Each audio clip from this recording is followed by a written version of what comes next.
पत्नी और नेवला। बहुत समय पहले की बात है। एक नगर में एक पति पत्नी रहते थे। पत्नी ने घर में एक नेवला पाल रखा था। उसे नेवला बहुत प्यारा लगता था और वह उसकी पूरी देखभाल करती थी। नेवला पूरे घर में घूमने को स्वतंत्र था। कुछ समय पश्चात पत्नी के एक लड़का पैदा हुआ। तब पति ने अपनी पत्नी से कहा, देखो, हमारे घर में एक प्यारे से बच्चे ने जन्म लिया है। अब इस नेवले को घर से निकाल देते हैं, कहीं यह नेवला अपने बच्चे को नुकसान न पहुंचा दे। पत्नी ने पति की बात नहीं मानी, क्योंकि उसे नेवला बहुत प्यारा था। नेवला घर में पहले जैसे ही रहने लगा। पत्नी अपने बेटे के साथ साथ उस नेवले का भी पूरा ख्याल रखती। धीरे धीरे समय गुजरने लगा। एक दिन पत्नी पास के कुएं से पानी लेने गई।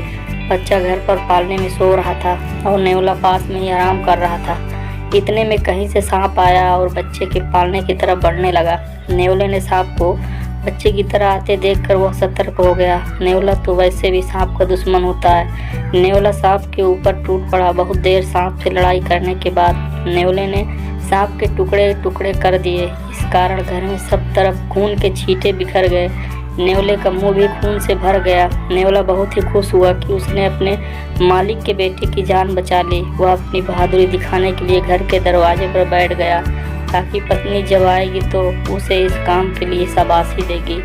जब पत्नी कुएं से पानी लेकर लौटी तो उसने दरवाजे पर खून से सने हुए नेवले को देखा।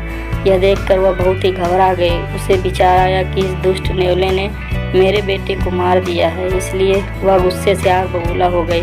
उसने अपने पानी से भरे हुए घड़े को नेवले के ऊपर जोर से पटक दिया।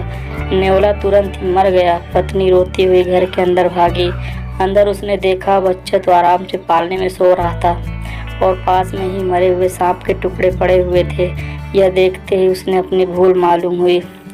पत्नी अब पछताने लगी कि नेवले के अच्छे काम के बदले मैंने उसकी जान ले ली। पति शाम को घर लौटा तो उसे सारी बात बताई। उसने पत्नी से कहा, बिना सोच विचारे जो काम किया जाता है उसका ऐसा ही परिणाम होता है। कहानी से यह सीख मिलती है कि जीवन में बहुत सारे पल ऐसे आते हैं जिसमें हम आवेश में आ जाते हैं। ऐसे में भावनाओं में बहे बगैर पहले सोचें, समझें और फिर निर्णय लें, क्योंकि कुछ देर बाद जब हमें अपनी गलती का एहसास होता है तो फिर पछताने के अलावा कुछ हाथ नहीं लगता।